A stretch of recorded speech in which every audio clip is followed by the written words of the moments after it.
माँ बेटी का प्यार। एक गांव सीतापुर में एक विमला नाम की एक बुढ़िया रहती थी। उसके एक बेटी थी जिसका नाम राधा था। राधा अपनी माँ से बहुत प्यार करती थी और उसकी ऐसे देखभाल करती थी जैसे एक माँ अपने बच्चे की देखभाल करती है।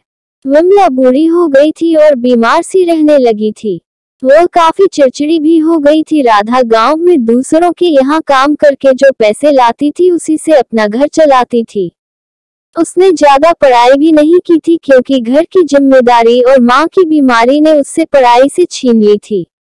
विमला का मन कुछ नई नई चीजें खाने के लिए करता था। वह राधा से कहती थी कि आज यह खाऊंगी, आज मैं वह खाऊंगी। इस राधा को कभी कभी गुस्सा आ जाता था तो वह अपने माँ विमला को डांट दिया करती थी कि मैं इतने पैसे कहाँ से लाऊं जो तुम्हारे लिए नई नई चीजें लाकर दूं। राधा की बात सुनकर विमला की आंखें भर आई। वह सोने लगी हो तो चुप हो गई और बोलने लगी, जब तुम छोटी थी तुम जिस चीज की जिद करती थी मैं तुम्हें ला कर देती थी और कभी भी चिल्लाती नहीं थी। कितनी जमीन नापी पर आज मैं बूढ़ी हूँ, मेरे हाथ पैर काम नहीं करते, इसीलिए तुम मुझे 10 बात सुनाती हो। मैं बीमारी के कारण मेरा मन कुछ अच्छा खाने के लिए करता है, इसीलिए तुमसे कहती हूँ।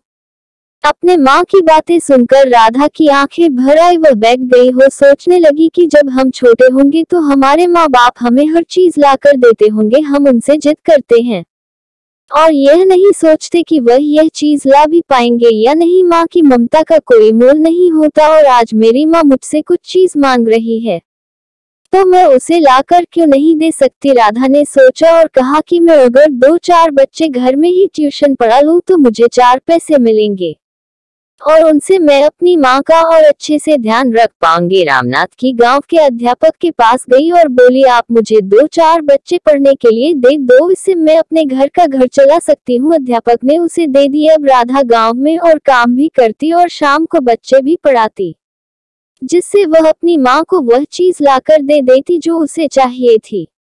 अब ज्यादा अपनी माँ से कहने लगी, माँ मुझे माफ कर दो, मुझे नहीं पता कि बचपन में तुम मुझे हर चीज लाकर देती थी, ना मुझे कभी डांटती चिल्लाती थी, फिर मैं आज यह सब कैसे भूल गई कि जो माँ लाकर दे सकती है उसे भी तो किसी चीज की जरूरत हो सकती है।